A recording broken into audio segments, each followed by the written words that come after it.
कोकणातील प्रत्येक अपडेट जाणून घेण्यासाठी आजच माझे कोकणच्या सोशल मीडिया प्लॅटफॉर्मला लाईक, फॉलो आणि सबस्क्राईब करा। पावसाळा अवघ्या काही दिवसांवर येऊन ठेपला असताना अलिबाग शहरात नाले सफाईच्या कामांना जोरदार सुरुवात करण्यात आली आहे। शहरातील विविध भागांमध्ये साचलेला गाळ, कचरा आणि झाडाझुडपांची साफसफाई युद्धपातळीवर सुरू करण्यात आली असून पावसाळ्यात पाणी साचण्याच्या समस्येपासून नागरिकांना दिलासा देण्याचा प्रयत्न प्रशासनाकडून केला जात आहे। शहरातील प्रमुख नाले, गटारे आणि पावसाच्या पाण्याचा निचरा होणाऱ्या मार्गांची स्वच्छता करण्यात येत आहे। दरवर्षी सखल भागांमध्ये पाणी साचण्याच्या घटना घडत असल्याने यंदा कोणतीही जोखीम न घेता कामे वेळेत पूर्ण करण्यावर भर दिला जात आहे।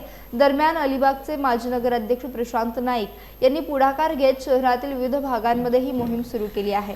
नागरिकांना त्रास होऊ नये आणि शहरातील जनजीवन सुरळीत राहावे यासाठी आवश्यक उपाययोजना करण्यात येत असल्याचे त्यांनी सांगितलं। नागरिकांनीही नाल्यांमध्ये कचरा टाकू नये आणि शहर स्वच्छ ठेवण्यासाठी सहकार्य करावे असे आवाहन करण्यात आले आहे।